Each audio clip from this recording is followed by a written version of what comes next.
Hello, my name is Jackson Peoples, and I did my presentation on following Colorado for the 2020 presidential election. This is the best I could figure out on how I could present, and you could accurately see my slides while I presented. So just be mindful of that as I try to present when I walk back and forth. So now it's time for state political background for the state of Colorado. So Colorado is home to 9 electoral votes. There is talk that after the 2020 election, it will become home to 10 electoral votes since it has a growing population. Since the year 2000, Colorado has only voted Republican twice, and it was for Republican President George W. Bush, who was 2000 and 2004, won both of those elections. Since 2008, starting with Barack Obama, Colorado has voted blue since then for each election. It has voted for the winner in every year except 2000 and 2016. 2000 it did not vote for W. Bush. It only voted for W. Bush in 2004. And in 2016 it voted for Hillary Clinton rather than Donald J. Trump, who won the 2016 election. More background information. Colorado has a Democratic governor in Jared Polis, and his term is in the middle of his term. The election for governor was not this year, it's in 2022. It has a Democratic Secretary of State in Gina Griswold. It has one Republican senator, which is Cory Gardner, and one Democratic senator, which is Michael Bennet.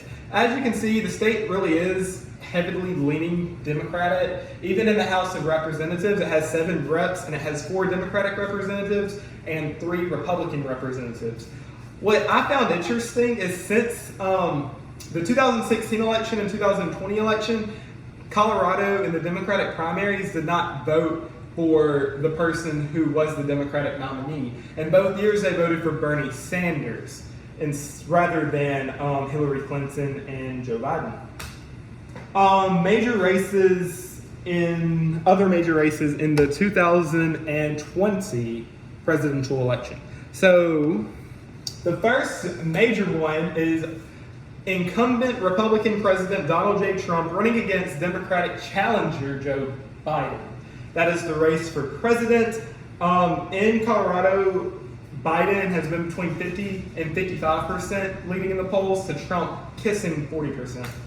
The next major race is the race for the United States Senate, which is between incumbent Republican Senator Cory Gardner and former Governor John Hickenlooper. Hickenlooper is over there and should be over there. He's on your left, or he's on my left. He's the older looking dude, and the younger dude is Cory Gardner. That's so mean. I'm so sorry. I just called Hickenlooper. Poor John Hickenlooper.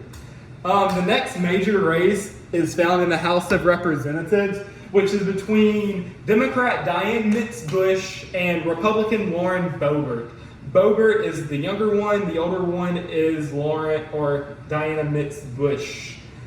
This one was actually projected through the polls to be an extremely close race due to the fact that Dianne Feinstein was leading 43% to Lauren Boebert's 42%.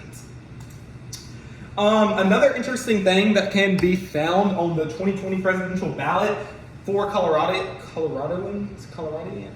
for the people who live inside of the state of Colorado, is Proposition 113113. It decides on Colorado joining the National Popular Vote Interstate Compact, which would give the 9 electoral votes of the state to whoever wins the popular vote. That's kind of interesting, or I thought it was interesting at least, which is why I included it. But let's get into the interesting part of this presentation, which is the 2020 election results inside of the state of Colorado. Joe Biden defeated Donald Trump 55.4% to 41.9%, which is a large margin. But then again, I mean, the polls basically predicted this. Donald Trump was kissing 40%, while Biden was hovering between 50 to 55%. I mean, it's not that much of a shocker. When choosing Colorado, I feel like it would have been closer, but it wasn't. John Hickenlooper defeated Cory Gardner, so the incumbent lost 53.5% to 44.2%. Being that John Hickenlooper was the former governor, I feel like that extremely helped him win his Senate seat. Lauren Boebert, the one that was supposed to be 42% to 43%, Lauren Boebert smacked Diana Nitz-Bush. She won 51.4% to 45.2%. And Proposition 113 was voted yes, 52.3% to 47.7%, which I thought was, I mean, that's kind of really close. You're basically pissing off half of the population, but I mean, it is what it is. They voted yes on that, though. The more 2020 election results is the state now has 2 Democratic senators since they chose Hickenlooper that kicked out the Republican Cory Gardner. The state still, even with Lauren Boebert's win, she was one of 3 Republicans to the 4 Democratic representatives. And Colorado was like really, really blue. Like, who saw that coming? Secretary of State, blue. Governor, blue. House of Reps, 4 blue, 3 red. 2 Democratic senators. Like, Colorado is as blue as it can get. Kind of like with the Iowa thing, red. Was it Iowa? No, it was Missouri. It was red, and more red. All right, here's my poll. My poll shows Donald Trump making out with the 40% line, and it shows Joe Biden hovering between 50. If you look at about October 6th, that's when Biden starts going up a little bit, and that is about the time Kamala's husband started visiting the state, along with a big jump at around the 20th and 27th, the week before the election, when Bernie started making his appearances on the local news channels, talking about Trump negatively and just explaining Biden's tax plan and $15 minimum wage, free college, the usual Bernie Sanders thing. And I honestly, what did I do? I honestly believe that honestly helped him a little bit. We're about to get into that. So the 2020 election campaign for Joe Biden did not visit the state, not once. He did not make any appearances in the state. Bernie Sanders visited the week before the election to campaign for Joe Biden. He did not hold any in-person rallies or anything like that. He only did local media interviews where he explained Biden's tax plan, where he talked about a $15 minimum wage, where he advocated for free college. And being that the state voted for Bernie to be the Democratic nominee in 2016, 2020, I mean, that's their guy. So whoever Bernie was going to tell them to vote for is who they were going to vote for.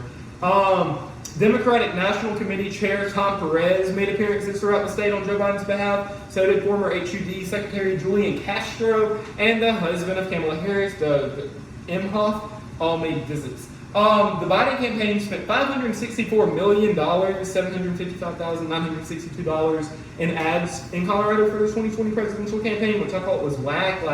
That's a lot of money for a state that's blue. So, maybe they saw what I saw back in August when I chose Colorado, thinking it would be a closer race. The 2020 election campaign for Donald J. Trump. Trump did visit and held one rally in Colorado. It was in February before the pandemic in Colorado Springs. It paid off because he won Colorado Springs in Colorado. It wasn't enough to win the state, but that's where he visited. Maybe if he would have made some more visits, he could have got the state over. Other appearances made by Republicans, only 2 other advocated for Trump came. John Pence, Mike Pence's nephew, rode and traveled on the Trump bus that made stops through Denver, Colorado Springs, and a few other towns in Colorado. And Ivanka had a few public events in late July to talk and advocate for her dad. Trump campaign spent over $100 million less than the Joe Biden campaign in advertisements, which, I honestly believe if Trump would have spent more time in Colorado, he could have won. But Trump and Biden both, being that Biden didn't make any visits and Trump's was all the way back in February, they didn't do this for the key fact that it's not really a battleground state, and they were focusing on Georgia, Florida, North Carolina, Pennsylvania, Nevada, Arizona. They were looking at those key battleground states, which is why they did not really pay attention to Colorado. But I honestly do believe if they would have paid more attention to Colorado, it could have flipped red.